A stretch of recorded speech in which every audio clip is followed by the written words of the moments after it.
The war did not begin with explosions or fleets crossing space. It began with calculations.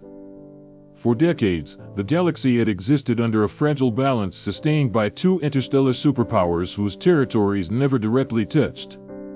The physical distance between them was too great for traditional conflict, yet too small to allow mutual ignorance.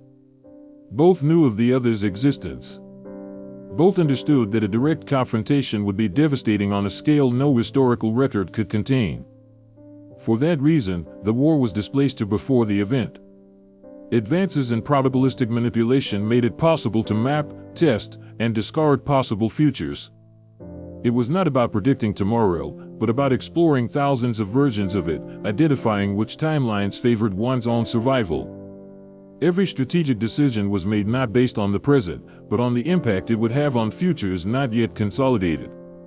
Over time, this process ceased to be defensive.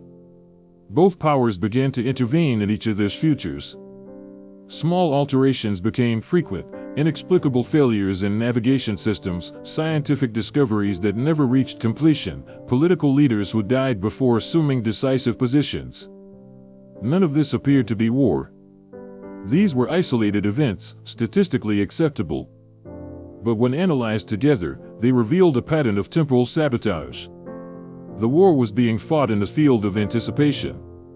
Each side attempted to eliminate, before they existed, the scenarios in which the other could win. Fleets were destroyed in futures that would never become real.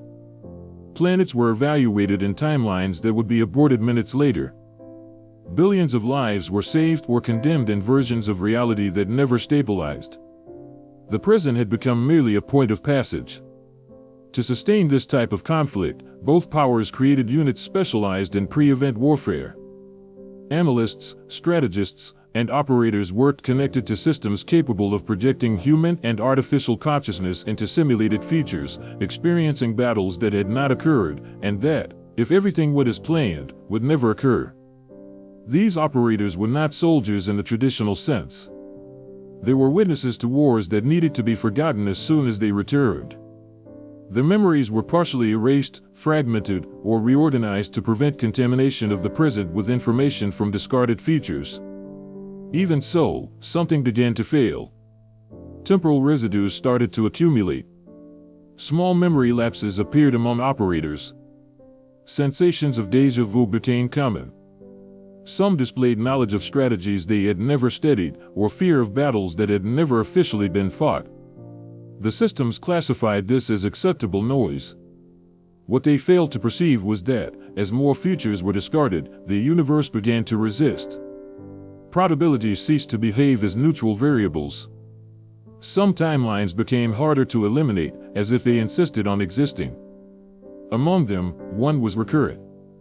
In nearly all long-term simulations, the same scenario emerged, an open, inevitable conflict, initiated not by a direct attack, but by a catastrophic failure in the anticipation systems themselves. In every variation, the war that was meant to be avoided ended up happening precisely because of the attempts to prevent it. This timeline was marked as a maximum priority containment risk. Both powers began to concentrate efforts on erasing it before it could become dominant. More aggressive interventions were authorized. Ethical limits were relaxed. Entire futures were discarded without full analysis, solely to prevent that specific sequence from consolidating. The paradox began to form. The more they attempted to prevent the real war, the more unstable the temporal fabric became. The number of viable futures diminished. Possibilities converged. The universe seemed to push both powers toward the same inevitable point. And at the center of that point was a war that had not yet begun, but had already been fought thousands of times. Without a single shot being fired in the present, the conflict had already left deep scars in the structure of reality. And the first sign that something had definitively slipped out of control was simple, silent, and impossible to ignore. For the first time, two different simulations produced. The operators were the first to suffer the consequences of a war that officially did not exist. They spent most of their lives connected to systems capable of projecting their consciousness into simulated futures. Within those projections, they fought, retreated, won, and died in scenarios that, upon return, were classified as discarded. The present demanded that these experiences leave no trace. But traces began to appear. At first, they were small failures. One operator would awaken with the sensation of having lost something that had never been possessed. Another displayed reflexes conditioned to threats that did not exist in any official record. There were mental maps of battlefields that had never been built, strategies for conflicts that had never occurred. Cognitive containment systems attempted to correct these anomalies by fragmenting memories, diluting connections, erasing excesses. Still, the residues remained. The war was leaking. As temporal interventions increased, the residues grew denser. Operators began to carry overlapping memories of multiple versions of themselves. And some, they had survived. In others, they had failed catastrophically. All of these experiences coexisted incompletely, creating a constant sense of instability. The distinction between simulation and reality itself began to weaken. Internal reports indicated that certain operators exhibited emotional responses incompatible with the present. There was fear without threat, exhaustion without physical effort, grief without identifiable loss. For the systems, this was still classified as acceptable noise. For the fabric of reality, it was a sign of overload. Meanwhile, the anticipation systems began to face unprecedented limitations. Timelines that had once been easily discarded now required multiple interventions. Some resisted. Others reconstituted themselves after elimination, returning with slight variations while preserving the same core sequence of events. The future war insisted on existing. Simulations began to contaminate one another. Strategies developed in one timeline emerged spontaneously in another. Predicted outcomes became unreliable. The very concept of probability started to lose meaning as futures ceased to be independent. The galaxy was no longer dealing with multiple possibilities. It was dealing with a single future attempting to impose itself. Analysts realized that the more they attempted to avoid open conflict, the more convergent the simulations became. Variations diminished. Possible deviations narrowed. The strategic space of maneuver was closing. For the first time, the hypothesis emerged that the war was not being caused by specific decisions, but by the very attempt to exert absolute control over time. The operators, immersed in this process, became living sensors of instability. Some began to fail irreversibly. Their consciousness could no longer fully reintegrate into the present after projections. Fragments of discarded futures remained active, interfering with the continuous perception of reality. These cases were isolated, classified, and removed from the system. Even so, the cumulative effect could not be contained. The systems detected a new phenomenon. Certain decisions made in the present began to reflect outcomes of battles that had not yet been simulated. As if the future were anticipating itself. Causality was being inverted. At this stage, the war ceased to be merely a containment strategy and became a structural event. The conflict no longer needed to be initiated. It was already integrated into the functioning of reality. The superpowers continued to operate as if control still existed. New simulations were launched. New timelines were discarded. But the invisible cost continued to rise.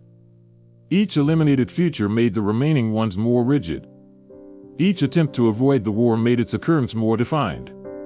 And in the deepest system records, a piece of data began to appear that could no longer be ignored, and all remaining projections, regardless of initial variations, the same final event persisted. An open conflict. Not as a choice, but as an inevitable consequence. The first impact on the present was not recognized as part of the war. It appeared as an isolated error in systems that had always functioned with absolute precision. An entire fleet ceased responding for a few seconds during an interstellar jump. Nothing was lost. Nothing exploded. Still, that interval should not have existed. In no prior projection was there a statistical possibility of complete silence at that specific point. Other similar events began to emerge. previously safe routes began to show minimal deviations. Orbital stations registered microgravitational variations incompatible with any known model. Perfectly stable industrial processes collapsed without identifiable cause. Each event, taken alone, seemed irrelevant. Together, they formed a disturbing pattern. The present was absorbing the impacts of battles that had not yet occurred. The anticipation systems attempted to respond but encountered an insurmountable limit. For the first time since their creation, they were unable to generate reliable futures beyond a certain temporal horizon. Projections became blurred and unstable, always converging toward the same indistinct outcome. The future war had crossed the boundary of simulation. The fabric of reality began to exhibit conceptual fractures. Causality no longer followed a clear direction. Some effects began to precede their causes. Decisions made in the present produced consequences that had already been recorded as losses in previous simulations. It was as if time had lost its hierarchy. The operators who remained active perceived the shift immediately. The projections required less effort. Internal records indicated that certain scenarios were manifesting without the need for full simulation, as if the universe itself were automatically executing what had already been rehearsed countless times. The boundaries between before, during, and after began to dissolve. Both superpowers detected the same phenomenon almost simultaneously. Their independent systems began producing identical alerts, something that had never occurred before. For the first time, both sides were observing the same present deform, without the ability to attribute the failure to the other. This represented a greater risk than any direct attack. The attempt to anticipate every possibility had reduced the universe to a narrow corridor of mandatory events. Strategic free will was being replaced by automatic execution. There was no longer room for subtle maneuvers. Every action pushed reality deeper into the single remaining timeline. The conflict had ceased to be avoidable. Fleets began positioning themselves in the present not by political decision, but by structural necessity. Defensive systems activated without explicit orders, responding to patterns corresponding to future threats already known. Military movements began to occur as conditioned reflexes of spacetime itself. The war was materializing.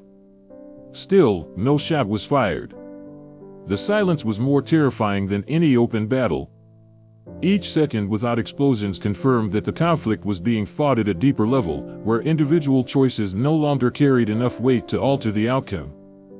The analysts understood too late that the mistake had not been starting the war in advance. The mistake had been trying to win it before it existed. By doing so, they had trained the universe to repeat the same outcome. Constant repetition had transformed possibility into certainty. The future was not being predicted. It was being rehearsed until it became inevitable. At the core of all remaining projections, one fact became clear: the first real shot would not begin the war. It would only confirm something that had already been decided. The present, now fractured, moved slowly toward a point of collision that no simulation could erase. And for the first time since the invisible conflict began, the most dangerous realization emerged. There might no longer be a before the war. The war might already be happening. The first shot was fired without surprise. When it finally happened, there was no panic, no hesitation, no strategic shock. The systems were already aligned. Fleets already occupied positions that had been simulated countless times. Defenses were active even before the threat became visible. The real shot did not inaugurate anything.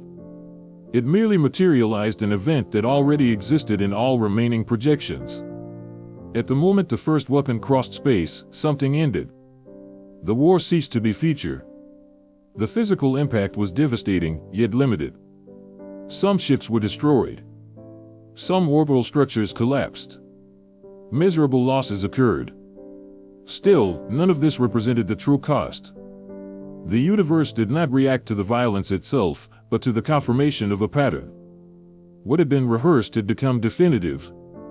The remaining timelines consolidated into a single continuous sequence. The field of possibilities collapsed. Time resumed flowing in one clear direction, not because control had been regained, but because there was nothing left to decide. The war now existed only in the present. The anticipation systems attempted to run new simulations but failed. There were no longer relevant alternative futures to analyze. Everything that could happen was already contained within that single line.